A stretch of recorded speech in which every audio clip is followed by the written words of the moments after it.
আজকে আমি বানাচ্ছি হলো মাছের ডিমের একটা রেসিপি। প্রথমে নিয়ে নিলাম আমি ম্যারিনেট করে রাখা মাছের ডিম।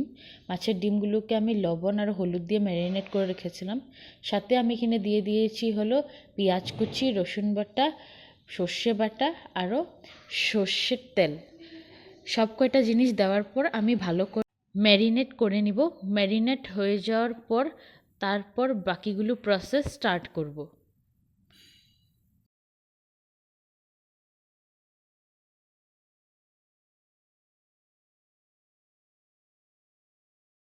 আমার ম্যারিনেট করা হয়ে গেছে। এইবার কড়াইটাকে গরম করে ওখানে আমি সর্ষের তেল দিব। আমার কড়াই গরম হয়ে গেছে, এখানে আমি সর্ষের তেল দিয়ে দিয়েছি। এখন আমি এখানে দিয়ে দিব, তেলটা গরম হওয়ার পর ম্যারিনেট করে রাখা মাছের ডিমগুলোকে। এখানে আমি কাঁচা লঙ্কা অ্যাড করে দিয়েছি। আরও ভালো করে এটাকে লাড়িয়ে চাড়িয়ে নিব। লাড়ানো চাড়ানো হয়ে যাওয়ার পর তারপর আমি এটাকে অল্পটুক সময় ভাজার জন্য রাখবো। দেখতে পেরেছ মাছের ডিমগুলো বেশ ভাজা ভাজা হয়ে গেছে।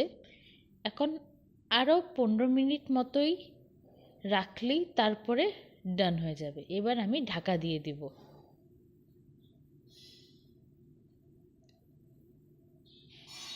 15 মিনিট হয়ে গেছে, দেখতেই পারছো ডিমগুলো ভালোভাবে রেডি হয়ে গেছে।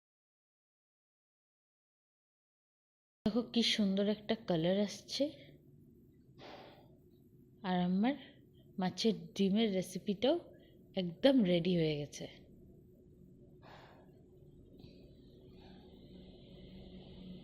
এটা খুবই ইজি একটা রেসিপি, যেটা খেতেও খুব টেস্টি হয়। তোমরাও ট্রাই করে দেখবে আর আমাকে কমেন্টে জানাবে কিরকম হয়েছে রেসিপিটা। Thank you.